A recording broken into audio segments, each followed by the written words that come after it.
Spartan Dog, we will go to your specialty here, the Michigan State off season. So there's been a good amount of stuff going on in the Michigan State off season. I'd say go ahead and fill us in on what is going on, kind of your highlights, things like that. Yeah. So if you've been living under a rock this past off season, Michigan State went through a coaching change. Mel Tucker was fired with cause, and they brought in Jonathan Smith from Oregon State. I think when I'm looking at it just off base instincts, I think it was maybe one of the better hires of this offseason cycle. Jonathan Smith is a guy who is used to doing more with less, is used to being at the school that, is kind of thought of as the other school in the state, and just really values hard work.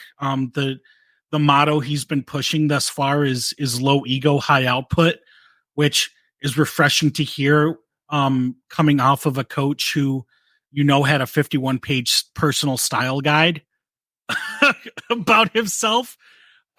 So that's been great. And, he got down and went right to work, him and the staff, like they were living out of suitcases. Basically their families were on Zillow looking for houses in the area, and they were on the recruiting trail. Jonathan Smith, he landed in East Lansing on a Saturday, had dinner with Coach Izzo, and then that Sunday he was trying to keep the recruiting class together.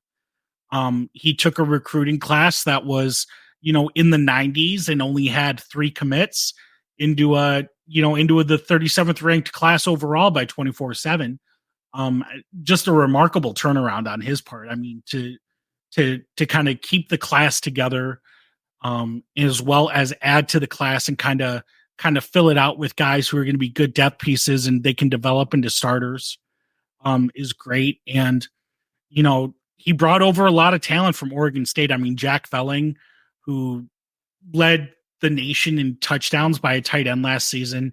Aiden Childs, who is probably the most electrifying quarterback prospect Michigan State has had, maybe since Jeff Smoker, way back in the day.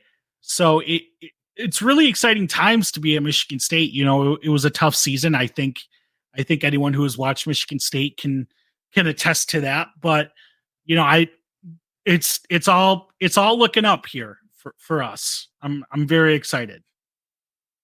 Yeah, no, I think it's been a good offseason, definitely, for Michigan State. Obviously, going from Mel Tucker and, not just the team didn't do well last year before this past year, but then also the drama and everything that comes with all of Mel Tucker and everything this past season, to get somebody as stable as Jonathan Smith is. And that was one of the reasons why I thought that Jonathan Smith was the best head coaching hire for the Big Ten this offseason, was because of how stable he is. And he's going to bring a lot to this program that needs that after everything that happened with Mel Tucker. So Alec and I are going to ask a couple questions here. If anybody in the chat has a question that you want to ask Spartan Dog about the offseason or anything like that, feel free to put it in there. We'll throw it up for him. But Alec, if you have a question, I'll let you go first on this.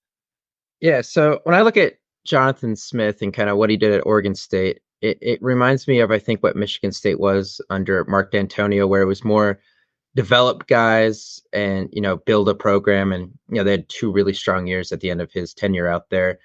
And then Mel Tucker, I feel like, was the complete opposite of that. Transfers, trying to recruit Oklahoma, Texas, those kind of states, get big name recruits. I mean, from a Michigan State fan perspective, is this, what you guys feel is more, what will help the program more succeed, going back to someone who's more of that, development program type guy, instead of getting big flashy names and transfers and trying to piece it together every year?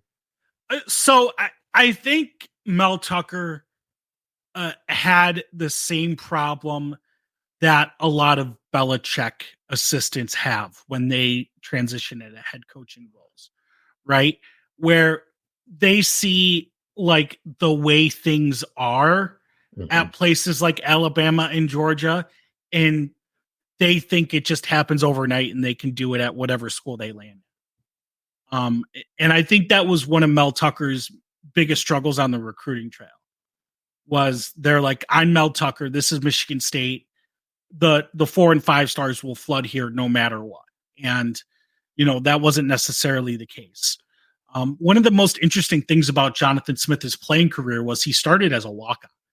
He walked on to Oregon State's football team, and by their senior year was leading them to a BCS bowl. So, he did bring on like 8 or 9 like really strong preferred walk-ons. So that's going to be an interesting thing to watch moving forward, is how many of these preferred walk-ons kind of convert into guys that are on scholarship, making contributions to the team. But yeah, I totally agree, Alec. This is definitely more within Michigan State's, identity, right? Going back to Duffy Doherty, right? Integrating college football, right? Looking at the guys who were overlooked because for one reason or another, and developing them and winning with guys who nobody believed in one way or the other. Oh, it's interesting because it kind of sounds like what Jonathan Smith's story would have been, right? Overlooked, was a walk-on, and then he's leading the team to, what would you say, a bowl win or whatever it was. So yeah, they won the Fiesta Bowl of senior year. The Fiesta Bowl, okay, yeah. So I mean, that's fantastic, and definitely he would have that kind of experience to be able to deliver to those guys. All right, so I didn't ask the Minnesota guys last time they were on here, because I didn't want to rub it in with them, but I feel like I can safely ask you on this, Spartan Dog. What was the story with Joe Rossi? Does he have some kind of previous connection to Jonathan Smith, and that's why he went there? Or, what was the story with that?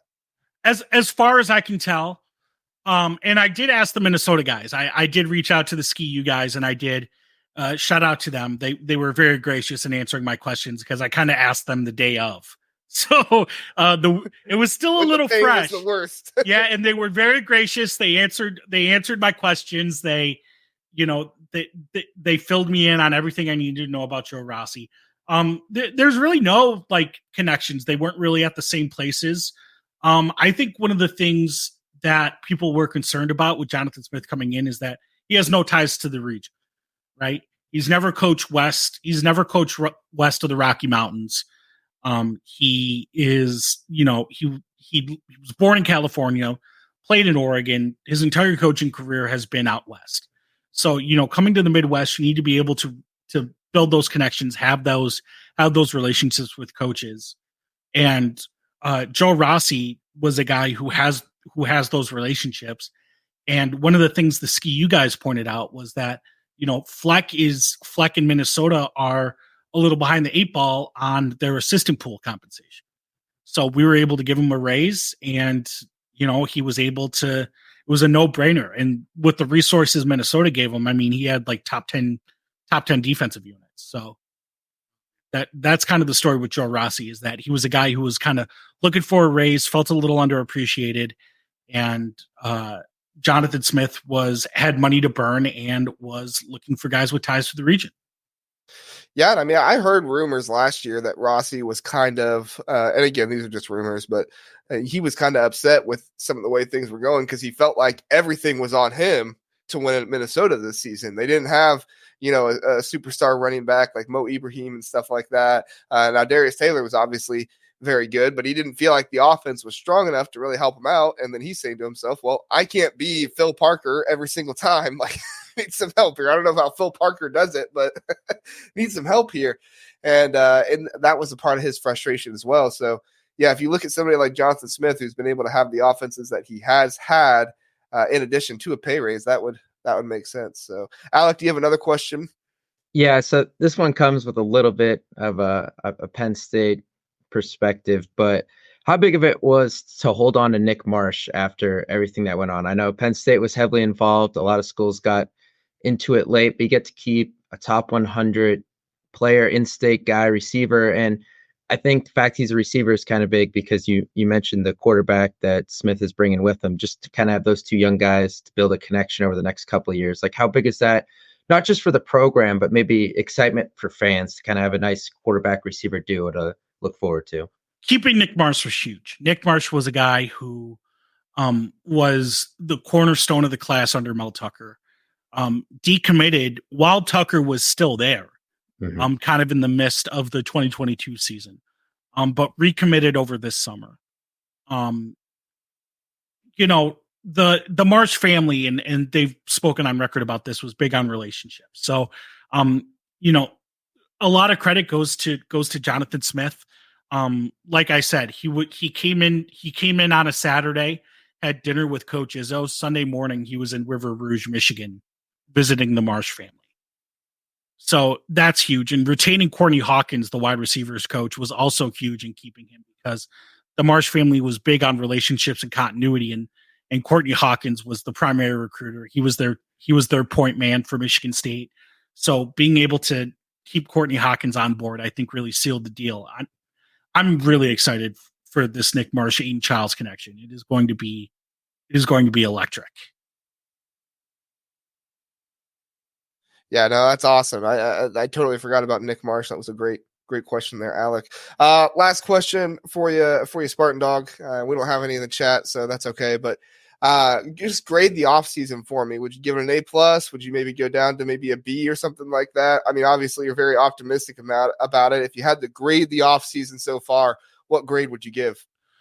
Relative to the season, it's an A+. I think overall, I'm probably somewhere at an A. At an AA minus. You know, there were some losses along the offensive line that you don't want to see. And losing all three quarterbacks, I think was understandable given that Smith is bringing in Aiden Childs, but it would have been nice to keep Noah Kim maybe just as like an experienced guy, even though they got that guy out of the portal and Tommy Schuster. But just to have a program guy in there like Noah Kim, I think probably would have went a long way in kind of building that continuity in the quarterback room. But overall, based on how the season went, this is like the dream off season. Having a steady hand come in, firing Jay Johnson and Scotty Hazelton and Ross Ells, bringing in coaches who are competent, proven. And, being able to flip this recruiting class, turn it all the way around, bring in the transfers he has. I'm very excited for the future.